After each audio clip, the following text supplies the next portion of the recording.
2 set sotto, match point contro, il caldo, i crampi, una rete che si rompe, un tetto che si chiude. E poi Parigi, avanti 2 set, 5-1 nel terzo, ha un game dalla vittoria. Poi il corpo si svuota e tutto cambia.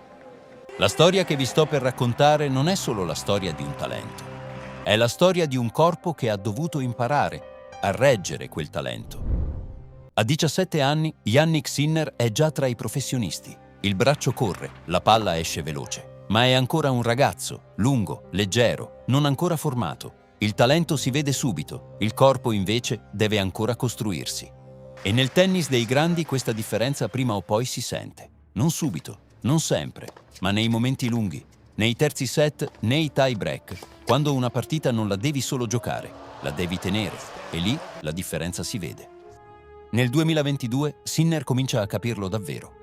A Dubai, contro Davidovich Fokina, Sinner perde il primo set. Nel secondo si arriva al tie break, 3 match point contro, 3 punti, una risposta corta, una palla appena lunga, un passo in ritardo e il torneo finisce. Ma Sinner resta dentro il punto, gioca quello che serve. Uno, poi un altro ancora.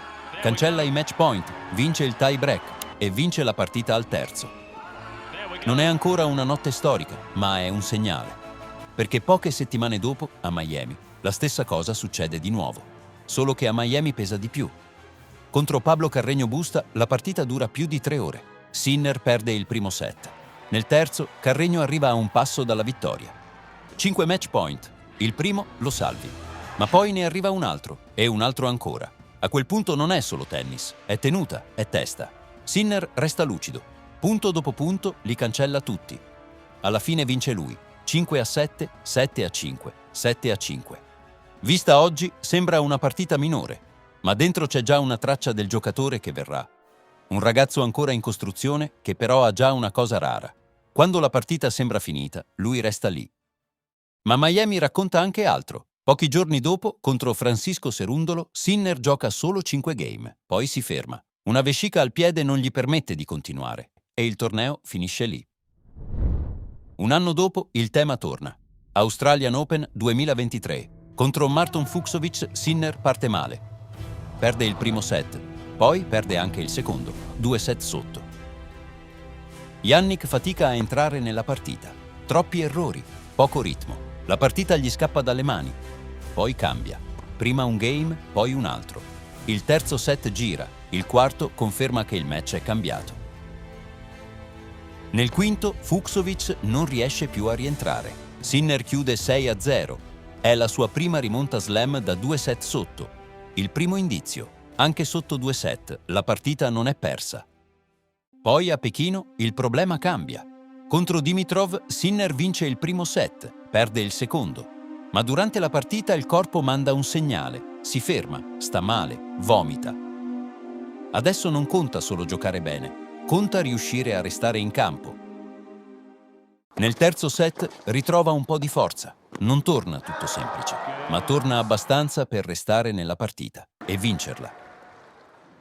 Quella settimana non finisce lì, perché dopo Dimitrov arrivano Alcaraz, poi Medvedev e Sinner vince il torneo. Quella con Dimitrov non era solo una partita superata, era un passaggio. Il 2023 gli mostra una cosa nuova. A volte non devi rientrare solo nel punteggio, devi rientrare nel tuo corpo e continuare a giocare. Ma il 2023 non è ancora finito. A novembre, in Coppa Davis contro Djokovic, Sinner si ritrova ancora a un passo dalla sconfitta. Sinner serve sotto 4-5, 0-40, 3 match point consecutivi. Se Djokovic chiude, porta la Serbia in finale. Ma Sinner non esce, salva il primo, poi il secondo, poi il terzo e non si ferma lì. Fa 5 punti consecutivi, tiene il servizio, 5 pari. La partita è di nuovo viva, poi fa il break e vince 6-2, 2-6, 7-5. Poche ore dopo torna in campo in doppio con Sonego. Dall'altra parte ancora Djokovic, l'Italia vince anche quella e va in finale. Contro Djokovic Sinner dimostra una cosa: anche quando tutto sembra già perso, c'è sempre una possibilità. 2 mesi dopo, Melbourne, Australian Open 2024, finale. Dall'altra parte c'è Daniil Medvedev, uno che conosce le partite lunghe, uno che sa portarti in una zona scomoda. E all'inizio ci riesce, Sinner va sotto 2-7-0 e il sogno di vincere il primo slam sembra già finito. Ma Sinner resta dentro, comincia a leggere meglio, allunga gli scambi, fa giocare Medvedev un colpo in più, poi un altro e piano piano la partita cambia. Nel quinto set Sinner non sta più inseguendo, la finale è girata e la vince. Il suo primo slam arriva così, con una rimonta da 2 set sotto, e dentro questa storia, quella finale non è un episodio isolato. È la prova che certe rimonte non nascono all'improvviso, si costruiscono prima, nei punti salvati, nelle partite sporche, nei giorni in cui sembri già fuori. Un anno dopo, ancora Australian Open, Sinner torna a Melbourne da campione in carica, è numero 1 del mondo. Ma contro Holger Rune tutto questo conta poco. La giornata comincia male, strana. Sinner non fa nemmeno il riscaldamento, entra in campo cercando solo di stare abbastanza bene per giocare. E nonostante tutto vince il primo set. Nel secondo però qualcosa cambia. Sinner comincia a sbagliare. La fatica si fa sentire. Rune prende campo, gli scambi diventano più duri. E il secondo set scappa via. All'inizio del terzo arriva il primo segnale che qualcosa non va. Al cambio campo le mani tremano. Sinner riprende a giocare, poi, qualche game dopo, si siede. Chiama il medico, gli controllano il battito. E lì si capisce che non è solo fatica. Lascia il campo per un medical timeout. Quando rientra non è tutto passato, ma riesce di nuovo a giocare, tiene il vantaggio e porta a casa il terzo set. Poi arriva un episodio quasi irreale. All'inizio del quarto set, un suo servizio rompe il fissaggio della rete. La partita si ferma. I giocatori escono dal campo, passano circa 20 minuti. Per Sinner quella pausa diventa ossigeno. Quando rientra non deve più inseguire il corpo. Può tornare a giocare la partita. E nel quarto set la chiude, 6-2. Non è una vittoria pulita, è una partita che Sinner rimette in piedi. E diventa ancora più importante perché quell'Australian Open, alla fine, Sinner lo vincerà di nuovo. Qualche mese più tardi il corpo entra di nuovo nel racconto. Arriva a Wimbledon. Sinner non lo ha mai vinto. Negli ottavi trova Grigor Dimitrov, uno che sull'erba sa toglierti ritmo, tempo, certezze, e l'inizio è subito storto. Primo game. Sinner scivola. Finisce con il peso sul braccio destro. Si rialza subito.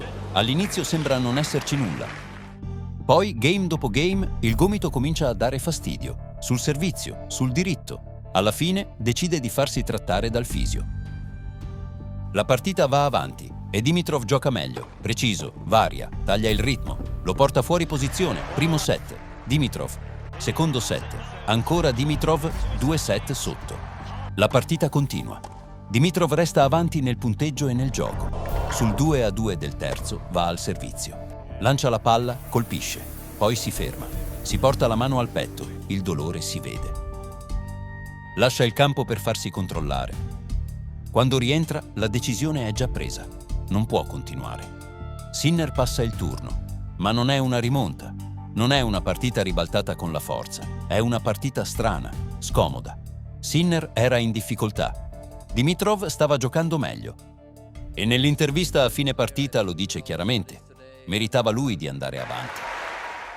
Nelle partite successive, Sinner gioca con il gomito protetto. La prima risposta arriva contro Shelton. Il gomito non dà problemi. Sinner vince in 3 set. Poi supera Djokovic. E in finale trova Alcaraz. Perde il primo set, ma stavolta la partita resta aperta. Sinner la riprende, la vince e diventa il primo italiano a imporsi a Wimbledon.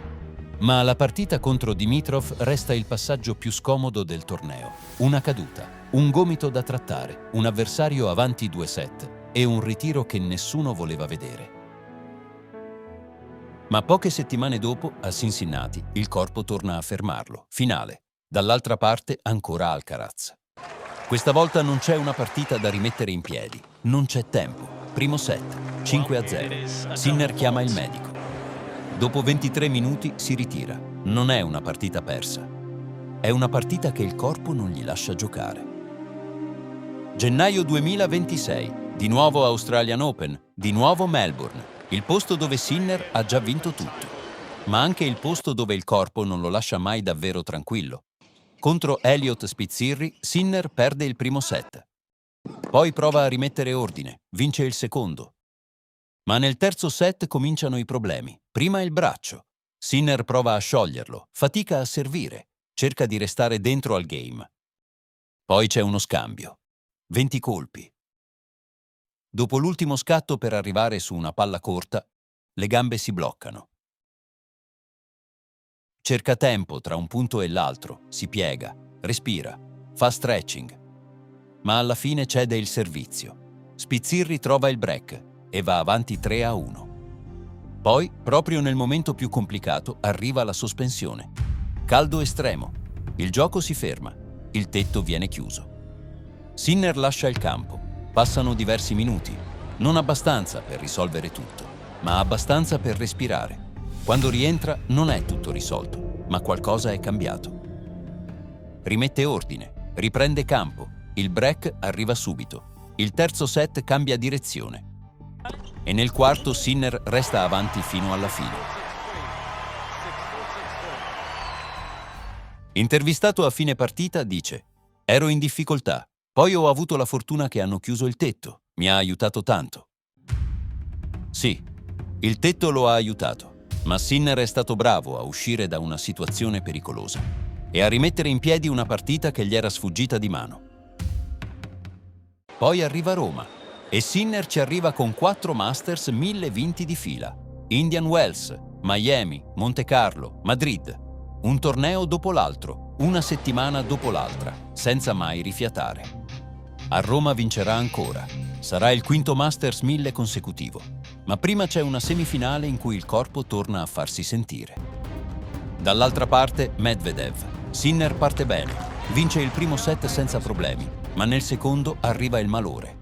Sinner sembra confuso, senza forze, svuotato, si piega, cerca aria.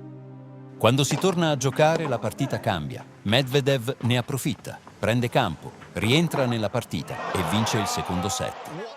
Nel terzo Sinner si riprende, torna più lucido, ritrova il servizio, trova il break, va avanti 4-2. E proprio quando la partita sembra tornata dalla sua parte, arriva la pioggia. Tutto rimandato al giorno dopo. Una notte intera con la partita ancora aperta.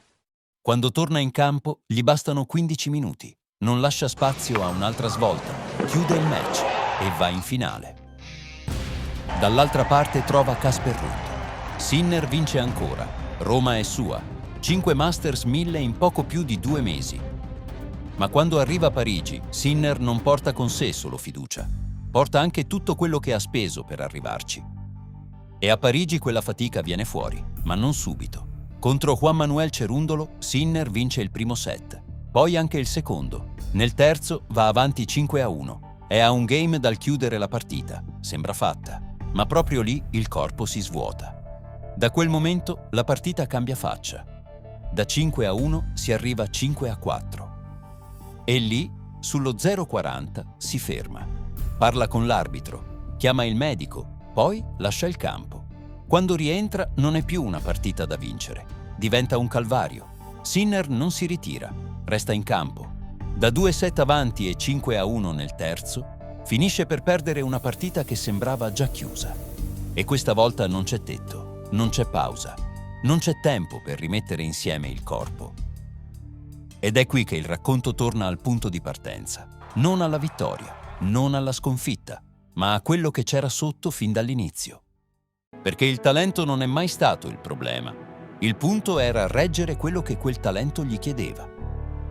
Parigi non cancella quello che Sinner ha costruito, lo rende solo più chiaro. Anche il numero 1 ha un limite. E quando quel limite arriva, non sempre si può superare. A volte lo puoi solo ascoltare, capire e da lì ricominciare.